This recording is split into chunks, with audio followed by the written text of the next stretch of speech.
Welcome to the Geeta Chopra Show. This is your time to heal naturally. Embrace nature's healing energy. Get back in tune with your higher self through yoga, meditation, healing foods, living in balance, healthy relationships, and harnessing the true power of prayer.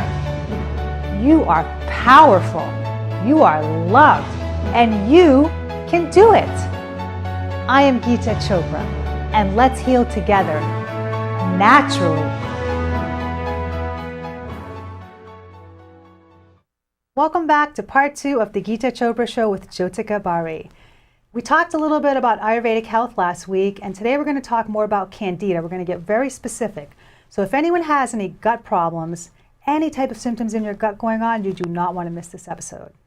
Welcome back to the show. Thank you, Geeta. Thanks for having me. Oh, it's good to have you. Thanks. Last time you definitely gave us some pretty good information, which I think is valuable for everybody across the board. You're welcome. All right. So let's talk about stomach health more in detail. I know last time we talked about the gut and how it's kind of, just to recap, the engine of the body. So all disease begins in the gut, and we explained why, because that's where your digestive fire comes from, your enzymes. It basically breaks down and assimilates food, and if you're not absorbing this food, well, then you're not. Right. So you don't have the nutrition. So let's talk about Candida. What is that, and why do most people not even know what it is, the silent killer? Right.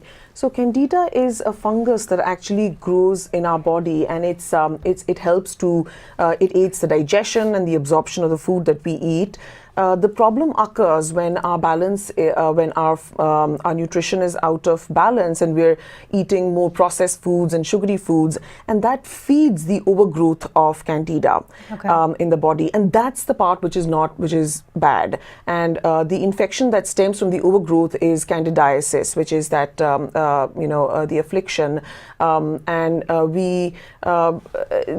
the candidiasis. The only way to move away from that is to cut out all those processed foods and sugary foods from your diet, and even the sweet fruits, because they have the sugar in them. Sure. Right. So they feed the Candida, and we need to cut all of those out of our diet to make sure that we get well from this affliction. So it's twofold. It's basically one, getting rid of it, and then the other part is just preventing it. So once you have it, it might be a different protocol. And preventing it is obviously just through food, like you mentioned. And we're going to talk about what foods are for which part of it. But I think it's twofold, right? Right. And I believe the majority of people in our civilization do have Candida, and they don't know. So it's kind of like the silent killer. Wow. I think what's happening is a lot of people have, so if you have symptoms like heartburn, nausea, either constipation or diarrhea, can alternate back and forth. Cramping, pain, weight loss or weight gain, or even joint pain, because it eventually travels to your joints. These are all Candida, or can be. It could be caused by other things. But what's happening is a lot of times the doctors are saying, well, you need antacids, you have heartburn, or you have irritable bowel syndrome, take this or take that, kind of a blanket solution. But they're not addressing the actual Candida. And this is a live organism that grows in your body, right? And you were mentioning it's already there. So we all have Candida, but you were mentioning that when it grows out of control is when we actually have the problem. Right. Okay. Exactly. Okay. So how does it grow? So in what cases would it just kind of exponentially erupt? So again, if you're following a diet where you're eating a lot of processed foods and you're not really, if you eat green leafy vegetables and fresh food, that's what really will, it thrives in an alkaline environment, you know. So if you have indigestion and, that acid buildup, and which the body responds by reducing the production of acid, and then you pile it on with more antacid. So you're really cutting out all the acid in your system, and the antacid is actually feeding the production this is thriving of the very important. Candida. I just want to pause there for a second. So you said that in an alkaline environment, Candida actually flourish and grow. Right. And what are antacids are basically making you more alkaline because they're reducing the stomach and pancreatic enzymes down to zero. So you're very alkaline, you have no burning sensation, and the Candida can then just reproduce. Exactly. And so you feel good about it because you feel like you're not having that burning sensation. So you feel good, and then you eat more. And right. So how is this helping? How is this helping? It's not helping at all. I mean, this sounds scary. It does. It's because antacids are definitely creating an alkaline environment, and scientifically it is proven that Candida do grow in an alkaline environment. So if someone has very strong stomach acid and they pick up a glass of water that has bacteria in it, the acid will just attack that bacteria as a frontline defense of your immune system. But someone with low stomach acid is susceptible even to the common cold or all kinds of infections. But what's going on inside their gut, they're actually internally creating more bad bacteria by the minute. Right, exactly. And all the good bacteria being just flushed away or eaten away. And yeah, so it's imbalance, and then the bad one grow, and then the good ones get smaller and eventually minuscule. Right. So on the face of it, you actually think that with the antacid you're helping yourself, but you're actually harming yourself more and creating an environment for the Candida to thrive. Okay, and this is not, so, and antacids are very heavily prescribed as we speak. Right. Okay. So, I mean, that's why it's called a silent killer. You know, it kind of remains undetected. And people think, well, you know, it's your heartburn, Jyotika. It's not, but really it's not. It's imbalance, the yeast infection.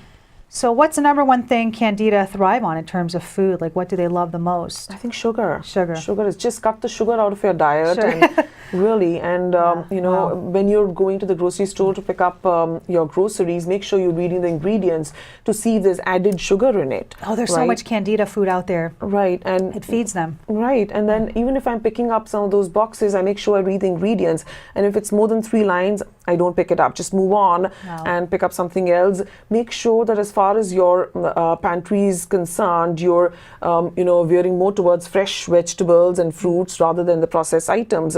So there was a time in my life as well when I was looking at all my groceries, I found that I was creating a lot of recycling, you know, just that whole boxes, a lot more than the trash I was, and that just, it was like, you know, it just kind of caught my attention that we were consuming a lot more processed foods. And so that's something you need to watch out for and make sure that you're not doing that. If it has a barcode on it, don't buy it.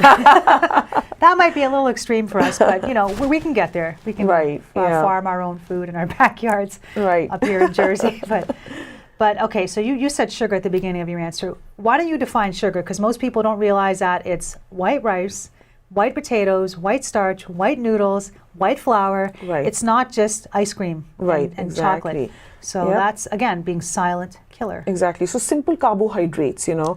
So if you're consuming simple carbohydrates versus a whole grain slice of bread, or the, you know, in amongst... So yams and sweet potatoes are not under that category? No, I wouldn't say that that is in that category. Just a white flour or, you know, white rice. Even if you eat things like, you know, you move away from white rice, go eat purple rice or brown rice, you know, which is much less processed and a lot of fiber in the system, you know, versus the white rice. Or so, you know, make sure that you do that. And even, you know, when you're baking items, read the ingredient list and see that you're not buying that unbleached flour. I'm sorry, the bleached white flour, but you're actually doing so you stay away from the whites. Yes, okay, so you're looking at browns or basically cutting out carbs. Well, if you're doing a Candida cleanse, which we'll get into later, you probably want to cut out all carbs. But you're talking more on the prevention side right now. Right. Okay. So the American diet is very Candida friendly. I mean, it's almost to the point where it's welcoming the Candida to start growing and reproducing. And then when you cut out stomach acid, it's just exponential.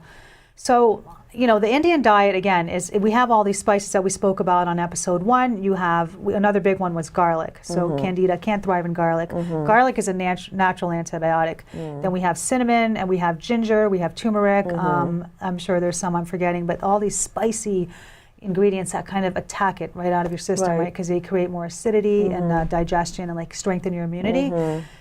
That's lacking in Western food. You know, when you order a slice of pizza or a hamburger, where's all these spices? They're not there. Right, they're not there. So, and then, you know, and the other thing is, I think just moving away from the slice of pizza, maybe towards a salad. How much time do you take to pick up the bag of salad and just mix it up with some olive oil and salt and maybe put some avocado in it and protein and just cheese, right, exactly. And you make that a whole meal for you versus going out and buying that slice of pizza. So it takes the same amount of time, really. So let's do that rather than, you know, veer towards some of those processed foods. Sure. So. Yeah, and it's also a very processed culture because it's the antacids and then it's also the antibiotics. So if anybody ever had an infection and they're taking antibiotics, right away that's a precursor for Candida. Can you explain why? Well, the antibiotics in our system are going to kill, let's say we have an infection and I get a prescription for antibiotics. So, of course, the antibiotic is going to kill the bad bacteria, but at the same time, it kills the friendly bacteria in our microbiome, in our intestines as well. So, when you consume those antibiotics, you have to be mindful that you're killing some of those friendly bugs which aid the absorption of nutrients into your system. So you need to be able to supplement your diet with, and bring those friendly bacteria back. And so consuming some of those probiotic foods, yogurt, for instance, is a big thing in our household. We consume yogurt every day. Even if you're not eating Indian food, just eating yogurt as a snack. And in the winters when I was growing up, my mom used to make this really yummy drink called kanji, which is made out of fermented carrots, and it had mustard seeds in it. It had lemon juice. I'm going to get that recipe after the show. Oh, sure. Absolutely. Happy to share it. So, with the fermented carrots, you're getting that probiotic which your system needs. You're getting that vitamin C from the lemon juice. And in the winters, the mustard seeds give you, it's a warming spice. It's warming, yeah. So it's giving you that warmth in the winter. So, and it's a great, the kimchi, yes. which is Korean staple. And, it's great. So you eat it with your foods. You mix it with maybe a cupful of whole wheat noodles or, a soup or something. And it's great to provide that probiotic for you. So make sure that in your diet, you have some of that probiotic, food item. And how about sauerkraut? Same thing. Absolutely, sauerkraut, great probiotic, and also adds a fiber. Candida. Oh. Yeah, and it kills the Candida. You know so much about Candida. Tell us a little bit more about it. Tell me about it. Well, I think it's very important to prevent it because once you have it, I think it takes years, or it can take years if you're not very disciplined. I mean, you can have no sugar at all. It's a very hard cleanse to do. And they do sell Candida cleanses on the market, but food is typically the best. But when someone is in an advanced state of candidiasis, as you said, you have to take herbs. The wormwood, the clove oils, things like that, even mint oil tincture, to really kill it. And you have to, I'm not giving medical advice, but on the kit it'll say, for 2 weeks, twice a day, empty stomach. You have to follow the protocol down to a T. Okay. And then after that, immediately after that, you have to take probiotics. Because even those herbs, they kind of work the same way antibiotics do. They do kill all the microbes in your body, but they really target the Candida. So you want to kill them and then kind of replenish with the good bacteria right away, so they don't have a chance to come back. Because if it's just empty, you're just at zero, then it's like, who comes first? So you want to quickly replenish with probiotics, or even probiotics simultaneously. And then once you're replenished, then after that it goes back to your food. It's what you mentioned earlier. So again, the Indian, you don't have to have the Indian diet, but you do need certain herbs like garlic. Garlic is going to be key, ginger, sauerkraut, anything like basil, rosemary, those strong, powerful, scented herbs. Mint, you can eat raw mint after your meals. Mint will flush it out of your body. So it's really important diet is everything, but it depends where you are. If you're preventing it or you're trying to cure it, those are kind of two different animals. A little bit different, right. Yeah. But back to the probiotics, I think if somebody has a good probiotic base in their body, they should be fine. But if you've taken antibiotics recently, you definitely want to supplement with probiotics. Now, you're from India, and when they prescribe antibiotics in India, they always prescribe a probiotic with it. Right. But they don't do that here. It's not encouraged. And it's only now it's coming up, and it's not mandatory. But it kind of is mandatory, You're right. And this is what leads to other problems. And then people are coming back and saying, well, we have we need antacids or something else. And it just kind of goes into the whole World Wide Web spectrum of, we don't know what we have. It's undiagnosed. It's just general blanket IBS. So they'll check you for Crohn's disease and the celiac disease, the main ones. And if you don't have that, you just fall into the bucket of people where you need antacids or you're just IBS. The whole life, right? Yeah, and that never gets to the root of the problem. Wow. So Candida is a silent killer. And it's something so simple as your gut microbes, and we were born with these microbes. And over time, you lose them with antibiotics or age. So that's why what you mentioned earlier, the probiotic food is really life or death. Right. So why do you think that there's not enough information or knowledge about probiotics out there? Well, in part in my skepticism, but it could also have something to do with the pharmaceutical industry, because it's big pharma who is kind of promoting their products, which are not getting to the root of the problem at all. So we have antacids, which they make, and people are consumers. We are consumers. Right. Americans are. So you watch TV, you find out what's going on, and then they're saying, well, this will curb your symptoms. And if you watch anything on TV at night, watch a Lifetime movie, all the commercials are from Big Pharma. And they're appealing, they're screaming at you through the TV. Do you have this symptom? Well, we have this product. And when you're in pain and you're desperate, you'll try it. And you're not thinking about 10 years down the road. You think, well, I just want my migraine to go away so I can go to work tomorrow or take care of my kids and be myself again. True. And people will do anything for that. So this is part of the problem. If you just take the time, a Candida cleanse does take longer. And we said in the beginning, it could even take a year. But during that whole time, you're healing, and then you're done for life. You never come back to having to do that. You have your immune system, you're robust again. But, with these pharmaceutical pills, you're getting weaker and weaker, and then it leads to other problems like Alzheimer's or joint. I mean, they all have side effects. Side effects, true. And side effects are one thing, but you get permanent brain damage, all kinds of stuff, that are irreversible. And some of them I even see, well, the side effect is death, but you can take our pills. So it's almost funny at this point. It's the whole system might just collapse. But I think that has a lot to do with it. To answer your question, the big pharma promotion, the lobby, which is very strong in Western medicine.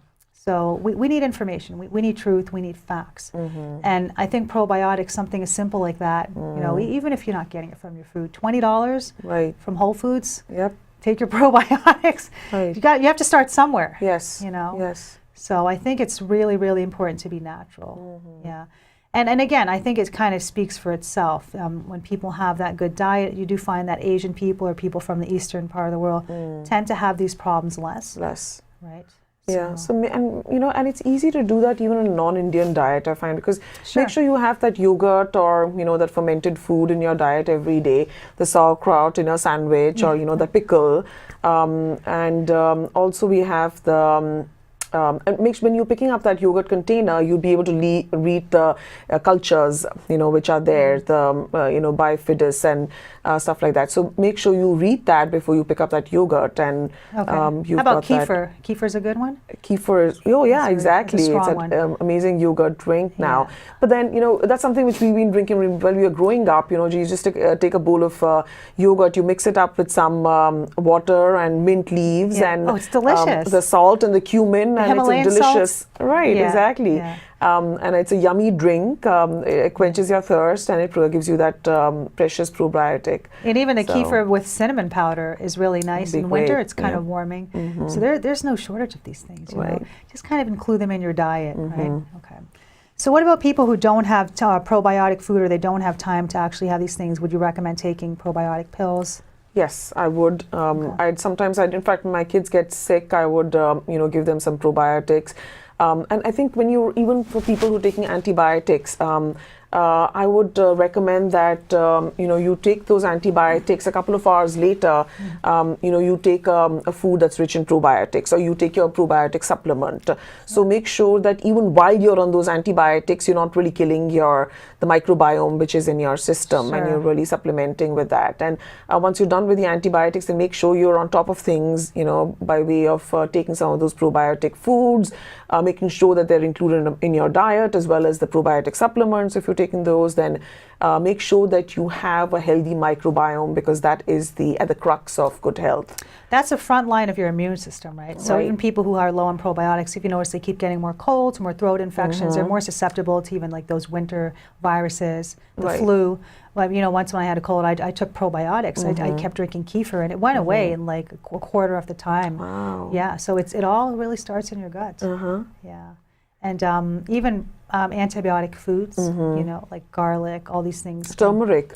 An interesting, I saw an interesting episode on TV once, and there was, in London, this lady walked into this coffee barista, and she picked up a turmeric latte, and I was like, wow, they're using turmeric in their lattes now in Europe. I haven't seen it here in the US, though.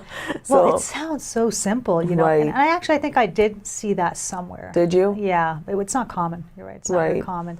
I wonder what that tastes like. Yeah. Well, it's such a great spice. So even if you have a little bit of it, it does have a bitter and characteristic flavor to it. But I think once you cultivate that taste, you get used to it. Sure. You won't even notice it. My kids just, I'm it's immune very to it. easy. Yeah, You it's are. like water. Right. Honey, ginger, and lemon, add a dash of turmeric on it for the tea. There you go. Or even on my raita, yogurt. Right. You can sprinkle on top of foods. It absorbs really well in oil, so any type of oily, like even you can put it on top, like a curry or something. Yep. Yeah, and I think that also kills Candida off, right? Right. It's antiviral. Right, exactly, Yeah. and anti-inflammatory. And then very often when I have a throat infection, or my kids have a really bad cough and there's a throat infection, I give them a paste of the turmeric with a little bit of milk in it and black pepper, and it's kind of like a pasty drink. So when you drink it actually coats your throat as it goes down, and you wake up in the morning and you'll actually see that there's a miraculous change, in the way you feel. That's amazing. Yeah, so I would really recommend that, and it's first-hand experience, and I really believe in this spice. Oh, turmeric is definitely the miracle spice. Yeah.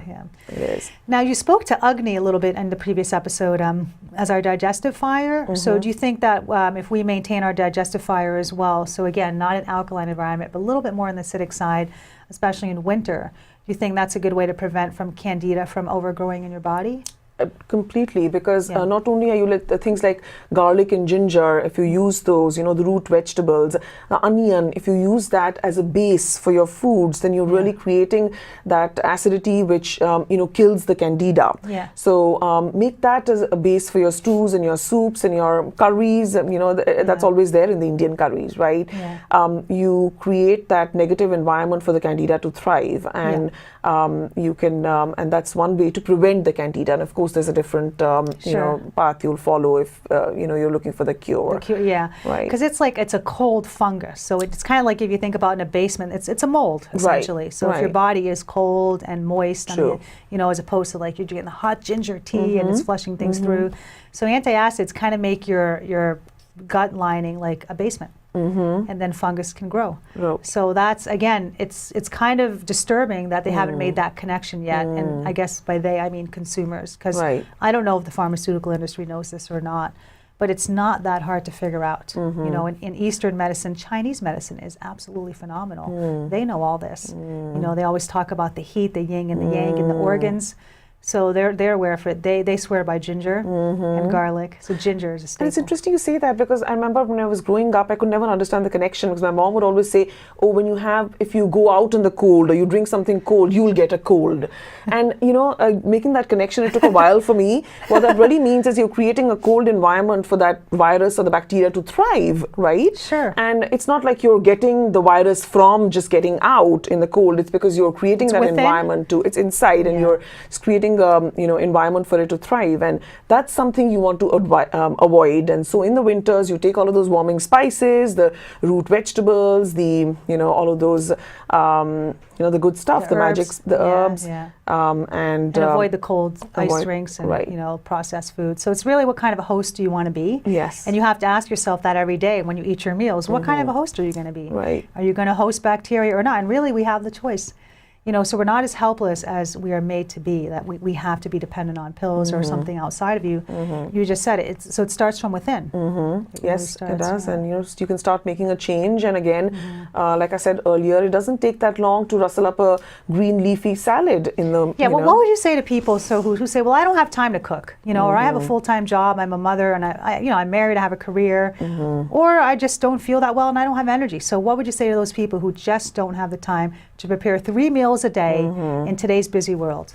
I think it's so important. You have to change that mindset. It's a perspective issue that you have to make nutrition a very important part of your life, because if you don't do that, then you're going to have health issues, and then you're done. Basically, you're spending most of your time taking care of those health issues, and nutrition will again so that kind of costs you more time. Right. So it's like a vicious cycle. So make sure you're paying attention to your nutrition, and it doesn't take that long to rustle up a salad versus going out for that slice of pizza, or cook for 2 days, not more than that. But, let's say you cook a complex meal one day, spend a little bit more time than you usually would, and then recycle that, whatever the leftovers are. So let's say I'm cooking, a lamb stew one day to be eaten with some brown rice. The next day I'll use some of that. I dry up a little bit of that stew, use the, for a filling in a taco. So I'm doing that the next day. One day I'm cooking some, maybe a chicken pot pie and using some of that filling in a roll the next day. So, I'm basically recycling and I'm creating a different meal the next day, but I'm just really